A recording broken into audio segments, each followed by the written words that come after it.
Assalamualaikum warahmatullahi wabarakatuh. Perkenalkan, saya Andadi Putra dari Universitas Negeri Makassar, jurusan Teknik Informatika, Pendidikan Teknik Informatika dan Komputer. Saya akan mempresentasikan untuk tugas mata kuliah saya kewirausahaan, yaitu standarisasi produk dan legalitas usaha. Di sini saya akan menjelaskan poin-poinnya, yaitu pentingnya standarisasi, jenis dan bentuk standar, faktor mutu produk, konsep legalitas usaha, jenis dokumen legalitas, OSS sebagai sistem perizinan. Yang pertama, konsep standarisasi produk. Standarisasi merupakan proses merumuskan, menetapkan, menerapkan, dan merevisi standar yang akan dilaksanakan secara tertib melalui kerjasama dengan semua pihak yang berkepentingan. Kata standar berasal dari kata Inggris standar yang merupakan terjemahan dari kata Prancis norme atau etalon.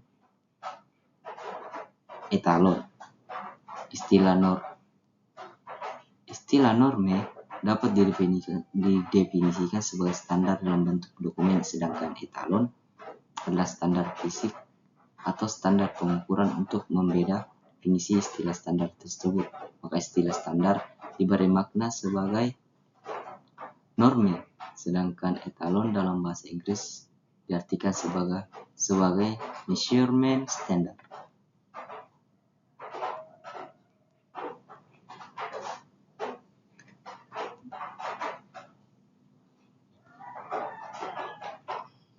Standarisasi adalah upaya untuk menjaga kualitas produk dan efisiensi usaha.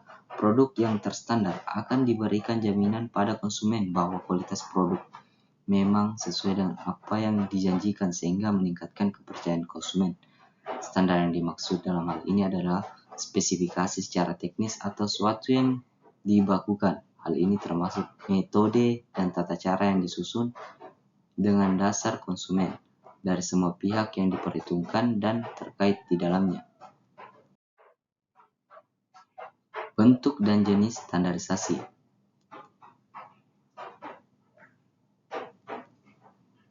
Standar dapat berupa standar fisik, artinya dapat diukur dan dihitung, atau dimensi tetap, dan atau standar intelektual, yaitu kualitatif, merupakan definisi. Terdapat beberapa jenis standar. Yang pertama itu ukuran. Ukuran ini misalnya ukuran kartu atau dimensi perlengkapan. Yang kedua itu kualitas, misalnya ketahanan berbagai jenis kertas. Yang ketiga definisi kosakata, istilah dan simbol yang dibakukan, misalnya standar untuk translator, simbol untuk cantuman. Yang keempat itu metode dan prosedur yang dibakukan, misalnya peraturan baku guna menangani gawai khusus, standar atau panduan penyusunan thesaurus.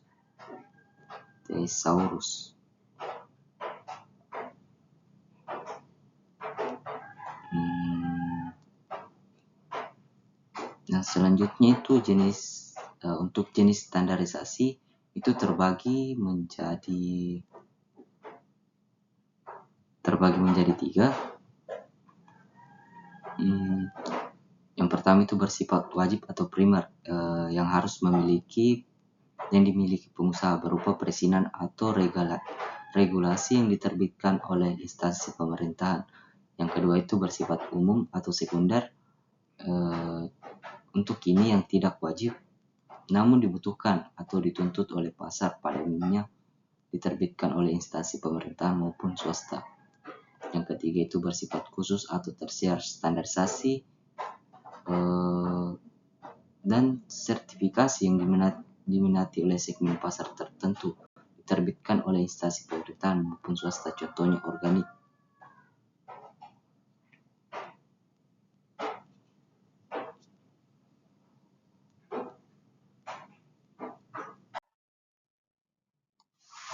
Faktor yang mempengaruhi mutu produk. Ini beberapa faktor yang mempengaruhi mutu produk itu. Yang pertama itu ada fungsi barang. Suatu yang dihasilkan hendaknya memperhatikan fungsi untuk apa barang tersebut digunakan atau dimaksudkan, sehingga barang-barang yang dihasilkan harus dapat benar-benar memenuhi fungsi tersebut. Yang kedua itu wujud luar. Salah satu faktor yang penting dan sering digunakan oleh konsumen dalam melihat suatu barang pertama kalinya untuk menentukan mutu barang tersebut adalah wujud luar barang itu. Faktor wujud luar terdapat pada sebuah barang yang tidak hanya terlihat dari bentuk tapi juga warna, susunan seperti pembungkus, dan lain-lain. Ketiga, biaya kegagalan atau failure.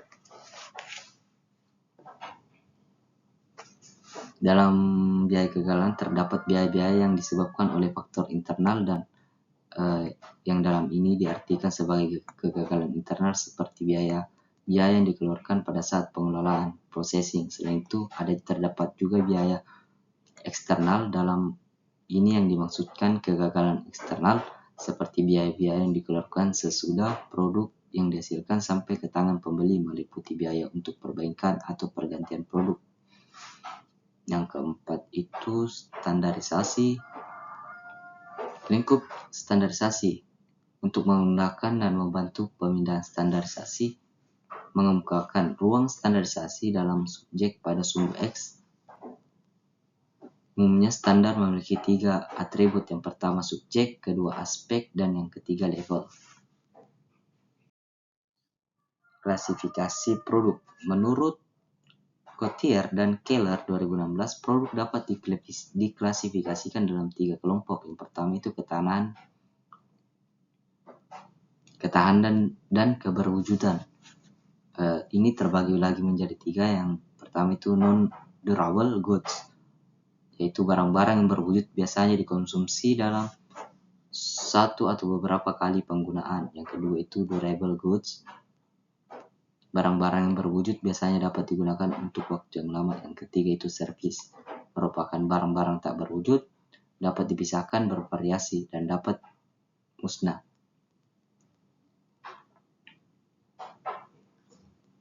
Kedua itu ada barang konsumsi. Di sini barang konsumsi terbagi lagi menjadi 3, yaitu convenience goods, barang yang biasanya dibeli konsumen dengan frekuensi yang sering. Yang ketiga ada shopping goods. Shopping goods ini merupakan produk yang karakteristiknya dibandingkan oleh konsumen berdasarkan kecocokan, kualitas, harga, dan gaya. Yang ketiga spesialisasi goods atau barang khusus. Barang khusus memiliki karakteristik atau identifikasi merek yang unik, di mana pembeli cukup bersedia melakukan usaha pembelian khusus, contohnya mobil, komponen stereo, dan busana. Dan yang terakhir itu ada insect goods atau barang yang tidak dicari, merupakan barang yang konsumen tidak tahu yang biasanya tidak berpikir untuk dibeli, misalnya asuransi jiwa, pemakaman, dan batu nisan. Dan yang terakhir itu barang industri. Material barang industri ini terbagi lagi menjadi 3, yaitu material and parts, masuk ke produk pabrikan secara lengkap. Yang kedua itu ada capital item, merupakan barang tahan lama yang memfasilitasi pengembangan atau pengelolaan produk jadi. Dan yang terakhir itu ada supplies dan business service supplies, merupakan barang dan jasa jangka pendek yang memfasilitasi pengembangan atau pengelolaan produk jadi. Standar kemasan produk pangan. Standar kemasan produk pangan ini terbagi menjadi antaranya ada identifikasi produk, daftar bahan, berat bersih, nama dan alamat produsen, tanggal produksi, dan kadaluarsa. Dan yang terakhir itu ada nomor izin edar dan halal. Untuk konsep legalitas usaha,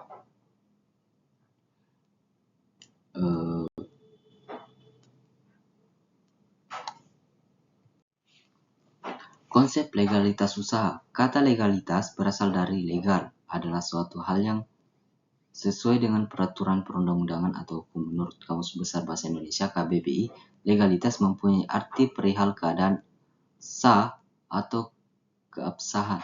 Berarti legalitas adalah berbicara mengenai suatu perbuatan atau benda yang diakui keberadaannya selama tidak ada ketentuan yang mengatur. Dengan kata lain, legalitas atau perizinan dalam kegiatan bisnis adalah jati diri yang melegalkan atau menegaskan suatu perusahaan atau badan usaha sehingga mendapat perlindungan dari berbagai dokumen sah di mata hukum dan mendapat kepercayaan dari masyarakat. Dari pengertian tersebut, legalitas berbicara mengenai suatu perbuatan atau benda yang diakui keberadaannya. Jadi, jika suatu perusahaan ingin diakui keberadaannya, maka perusahaan tersebut perlu mengurus legalitas perusahaan. Untuk jenis-jenis legalitas usaha itu, yang pertama surat izin usaha perdagangan atau SIUP. Surat izin usaha perdagangan merupakan perizinan berupa surat yang diterbitkan oleh menteri maupun pejabat yang berwenang dengan diberikan kepada pengusaha sebagai bentuk sahnya perdagangan. Yang kedua itu ada surat izin tempat usaha atau SITU. Merupakan syarat yang diperlukan dalam memperoleh perizinan mengenai lokasi usaha yang ingin dijadikan, baik itu sebagai tempat produksi ataupun yang berkaitan dengan usaha. Yang ketiga, merek. Merek merupakan instrumen yang dijadikan acuan sebagai pembeda antara produk satu dengan produk yang lain. Yang keempat, ada BPOM. Badan Usaha, Badan Pengawas Obat dan Makanan merupakan suatu lembaga yang dibentuk pemerintah Indonesia untuk mengontrol peredaran segala jenis obat-obatan dan makanan.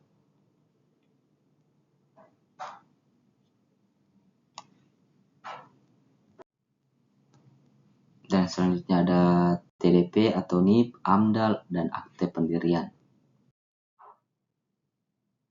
Tujuan dan manfaat legalitas.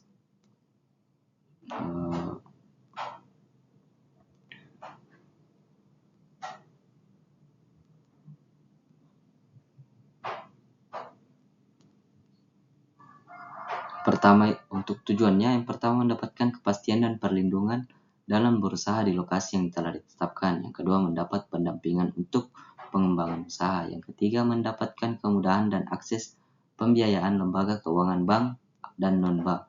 Yang keempat, mendapat kemudahan dalam pemberdayaan dari pemerintah daerah dan atau lembaga lainnya. Untuk manfaatnya itu terbagi menjadi 5. Yang pertama, sarana perlindungan hukum. Yang kedua, sarana promosi perusahaan. Yang ketiga, bukti kepatuhan terhadap hukum. Yang keempat, mempermudah pendapatan suatu proyek. Yang kelima, mempermudah pengembangan usaha.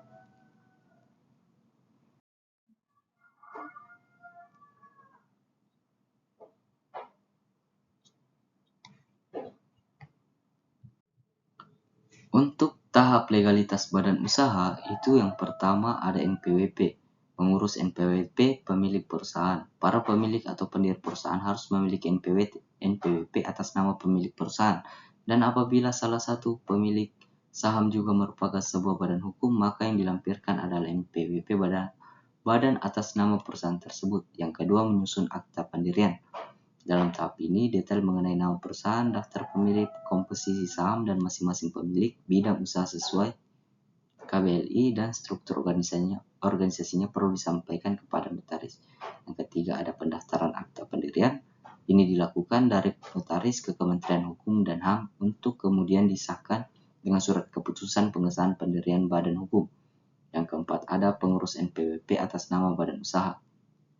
Beberapa notaris atau perusahaan jasa konsultan hukum menyediakan paket layanan sampai pengurusan NPWP atas nama badan usaha ini. Namun jika Anda ingin mendirikan PT, namun biaya yang lebih hemat, Anda bisa mengambil paket jasa yang hanya mencakup penyusunan dokumen akta pendirian perusahaan dan SK pengesahan dari Kementerian Hukum dan HAM Republik Indonesia.